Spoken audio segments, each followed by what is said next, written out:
नमस्कार दोस्तों, आज जिस मूवी के बारे में हम बात करने जा रहे हैं उस मूवी का नाम है किडनैप।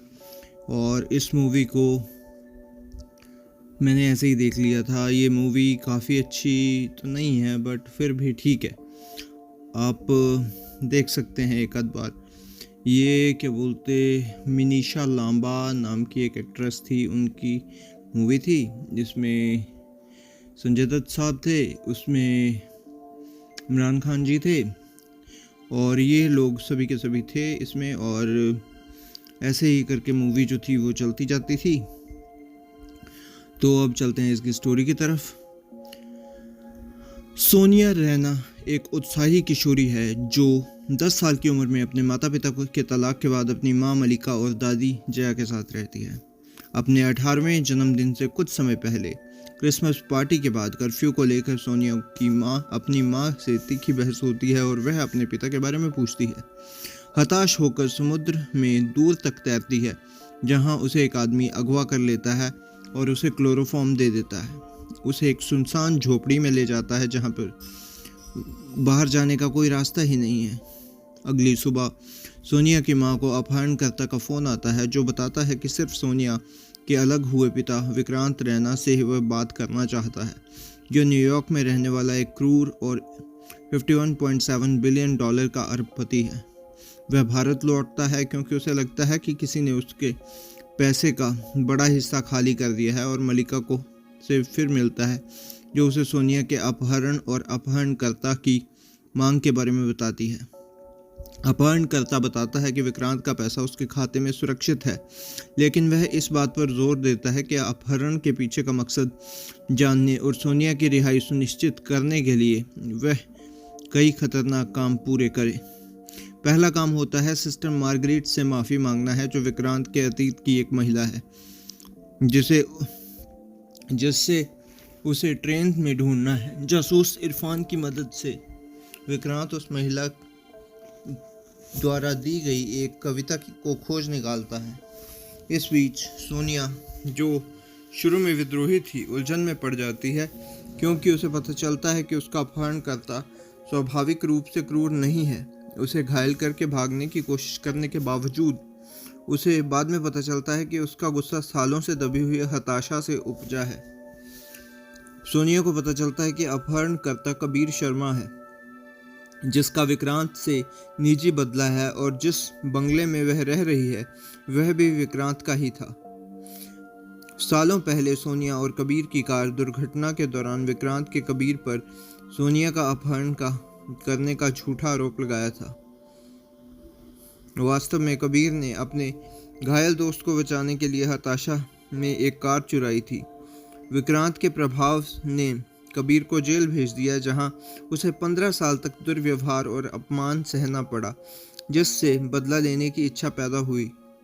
कबीर का इरादा विक्रांत को सबक सिखाना था, सोनिया को नुकसान पहुंचाना नहीं। हालांकि सच्चाई का पता चलने पर सोनिया उसके साथ सहानुभूति रखने लगती है। इस बीच अपने पास पहले से मौजूद सुरागों के आधार पर विक्रांत को पता चलता है कि उसकी बेटी का अपहरणकर्ता असल में कबीर है, जिसे वह महसूस करता है कि उसने सोनिया को जानबूझकर चोट पहुंचाने के लिए गलत तरीके से फंसाया था। इस बीच फ़ोन पर विक्रांत से संपर्क करने में असमर्थ कबीर उससे मिलने का फैसला करता है। जैसे ही की योजना बनाई गई थी, विक्रांत और इरफान उसे रोकते हैं और उसका पीछा करते हैं। आखिरकार कबीर विक्रांत को सोनिया के पास ले जाता है। सोनिया से थोड़ी देर मिलने के बाद विक्रांत को इरफान को मामले से हटाने के लिए कहता है और वह विक्रांत को जेल से कैदी को छुड़ाने का काम सौंपता है। विक्रांत आदेश का पालन करता है और कैदी को बचाने में सफल रहता है, जो कि कबीर का दोस्त होता है जिसे वह बचाना चाहता था। लेकिन काम पूरा होने से कुछ समय पूर्व ही इरफान हस्तक्षेप करता है और कबीर को गोली मार देता है, जो पहले ही अपने दोस्त को अलविदा कह चुका होता है। क्रोधित होकर विक्रांत इरफान को अब से दूर रहने की धमकी देता है। घायल लेकिन जीवित कबीर भाग जाता है, बंगले में वापस आता है जहां सोनिया उसे स्वस्थ होने में मदद करती है। भागने का अवसर होने के बावजूद सोनिया को स्टॉकहोम सिंड्रोम का दौरा पड़ता है, क्योंकि उसे लगता है कि वह गंभीर रूप से घायल हो गया है। कैदी को जेल से मुक्त करने के बाद विक्रांत को मिले सुराग के आधार पर वह सोनिया के स्थान का पता लगाता है।